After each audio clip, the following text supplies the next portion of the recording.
There's many different recipes for sherry trifle, and I think this is very special. First thing we need to do is to make a syrup for our fruits.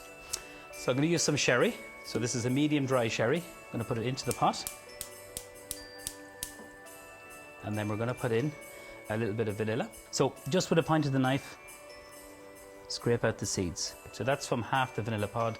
That's going to go in here. A little bit of Creme De Cassis. So this is made with black currants, and then a little bit of sugar. So this is the syrup. So the sherry is quite dry.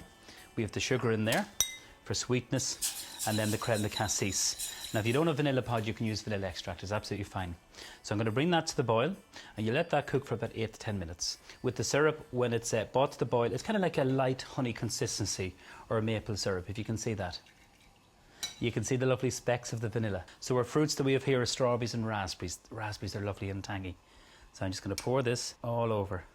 What I want for this trifle is to keep the texture of the fruits, that they're not gone soft and mushy. I'm going to turn down my syrup, let that simmer. Don't put a lid on it, you want it to evaporate. And then we're going to make the custard. So we have some cream. Just put that in there. And then some milk. So what we need to do is to scald this. What that means is you bring it to the boil. Simple as. We're going to use the other half of the vanilla pod. What we're going to do is put the skin into the cream and the milk. And because there still is a little bit of vanilla in that, and just with your whisk, just knock that. And just bring that to the boil. 5 egg yolks. We're going to add in some corn flour, because if you don't use corn flour, sometimes it can curdle, and we don't want that. So just move that out of the way. Some caster sugar. And then the vanilla seeds. And what we're going to do then is just whisk this.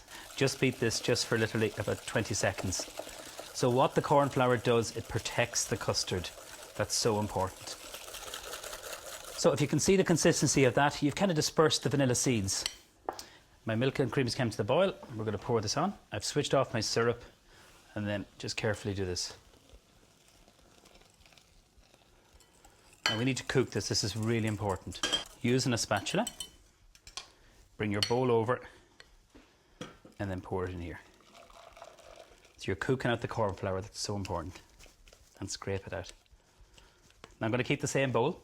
I'm going to show you a really good tip, is the sieve in it, because we're going to get a really smooth custard. Now we need to cook this out until it coats the back of the spoon. I'm just going to show you with the spatula. This is nearly ready. You can see it's just beginning to kind of simmer around the edges. Beginning to thicken up. Just watch this. Look at that. Nice, thick, and just show you just with your finger, just like this. Just taste quality control.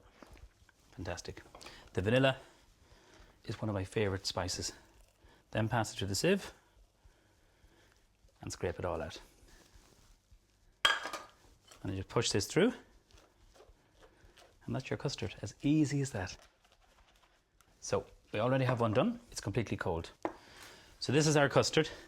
Cool down, really important, so you can make it a couple of days ahead. And you can see it's nice.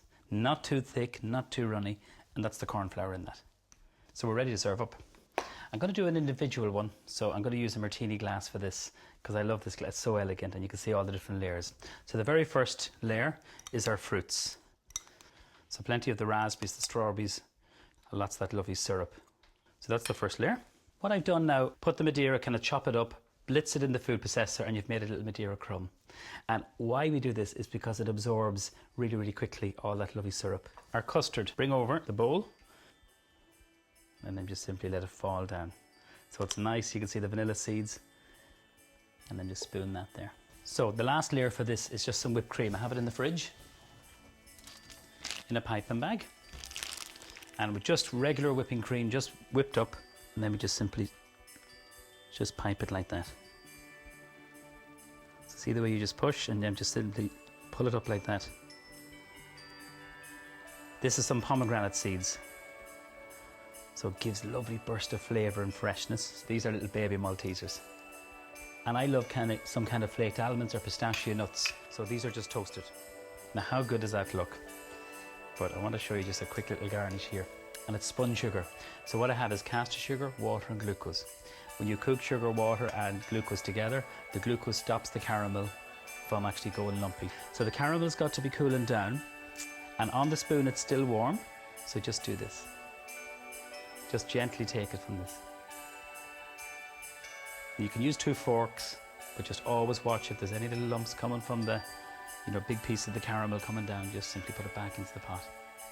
And then you just put the spun sugar on top. And that's my mum's sherry trifle. I hope you enjoy.